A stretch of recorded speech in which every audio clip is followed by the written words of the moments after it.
AP రాజధాని అమరావతి బిల్లును కేంద్ర చట్టబద్ధత చేయడం అభినందనీయం.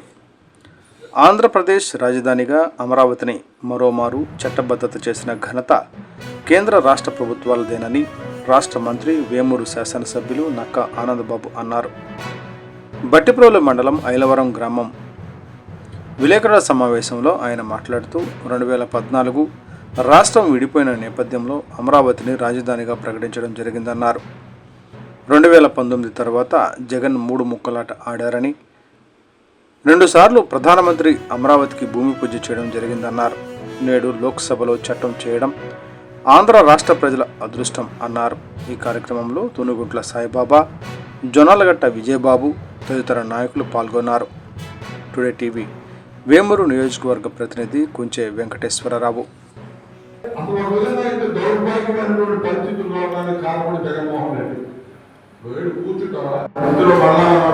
ఎన్నికలకు వెళ్ళినప్పుడు ఏకైక రాజధానిగా అమరావతి ఉంచుతామని చెప్పి మాట ఇచ్చి మనం ఎన్నికలకు వెళ్ళాం. అమరావతి నిర్మాణానికి ప్రజలు కూడా రాష్ట్ర వ్యాప్తంగా ప్రజలు మళ్ళీ అనుకూలంగా తీర్పు ఇచ్చారు. మనకి వారు ఇచ్చిన తీర్పు ప్రకారం ఆ రోజు మొట్టమొదటిసారి శంకుస్థాపన ఆనాటి ప్రధానమంత్రి నరేంద్ర మోడీ గారితో చేపించాం. అటువంటి చేపించినటువంటి పనుల్ని మళ్ళా 5 ఏళ్ల గ్యాప్ తర్వాత అధికారంలోకి వచ్చినటువంటి కూటమి ప్రభుత్వం మళ్ళీ అదే ప్రధానమంత్రి గారిని తీసుకొచ్చి పునఃప్రారంభం చేపించాం పనులకి. ఇది కూడా భారతదేశంలో ఒక రికార్డు. ఒకసారి ప్రధానమంత్రి గారు పనులు ప్రారంభిస్తూ శంకుస్థాపన చేసినటువంటి పనులకి అదే పనులు పునఃప్రారంభానికి రావడం అనేది నిజంగా మన రాష్ట్ర ప్రజల యొక్క అదృష్టం. ఆ పనులు ఇప్పుడు చెప్పినట్టు తెరవేగంగా 60-65 కోట్ల రూపాయల పనులు ఇప్పుడు మొదలు జరిగిపోతా ఉంది. చక్క జరుగుతా ఉన్నాయి. 30,000 మంది పనులు చేస్తా ఉన్నారు. వెళ్ళినప్పుడు చూడండి, 30,000 మంది కార్మికులు అక్కడ పనులు చేస్తా ఉన్నారు. భవిష్యత్ ఎక్కడో 10 ఏళ్ళకో 15 ఏళ్ళకో 20 ఏళ్ళకో ఎవరో రావచ్చు, ఇటువంటి పనికి మంది ఎవరో రావచ్చు, ఏదో ఒకటి చేయొచ్చు, అమరావతికి అన్యాయం చేస్తుంది ఉద్దేశంతో అసలు అంటే వాడు వస్తారని కాదు, ఒక ఆత్మనమ్మకం అబద్ధత. అసలు ఎందుకుండానే వారి ఇది శాశ్వత రాజధానిగా దీన్ని చట్టం చేయాలనే ఉద్దేశంతో ఆ రోజు కూడా దీనికి చట్టం లేదు, పార్లమెంట్ లో చట్టం లేదన్నాడు. ఒక కోర్టుకు పోయాడు, రకరకాలు వేధించారు. కోర్టుకు పోయి కూడా కోర్టులో కూడా మనం లెక్కించాం.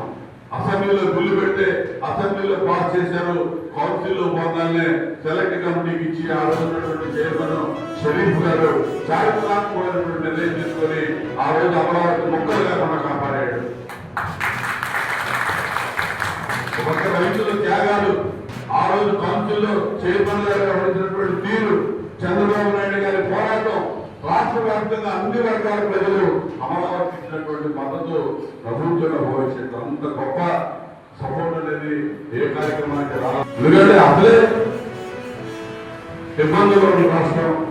అటువంటి రాష్ట్రంలో మరి ముందుకు తీసుకెళ్తున్నటువంటి పరిస్థితుల్లో 20 ఏళ్ళు వెనక్కి తీసుకెళ్లి విధ్వంసానికి గురి చేసి 72% పూర్తయినటువంటి పోలవరం విధ్వంసానికి గురైంది. మళ్ళా ఇప్పుడు పోలవరం నిర్మాణం మొదలైంది. వచ్చే సంవత్సరం అది పూర్తి చేసి జాతికి కూడా అంకితం చేయబోతా ఉన్నాం. ఈ అమరావతి నిర్మాణాలు కూడా నాకు తెలిసి 4 నెలల్లోనే ఎమ్మెల్యే, ఎమ్మెల్సీలు, ఐఏఎస్ ఆఫీసర్ల క్వార్టర్స్ ఒక 4 నెలల్లోనే పూర్తయ్యి వాటిని అలాట్మెంట్ కూడా ఇవ్వబోతా ఉన్నారు. మొన్న జడ్జెస్ క్వార్టర్స్ ఓపెన్ చేస్తాం.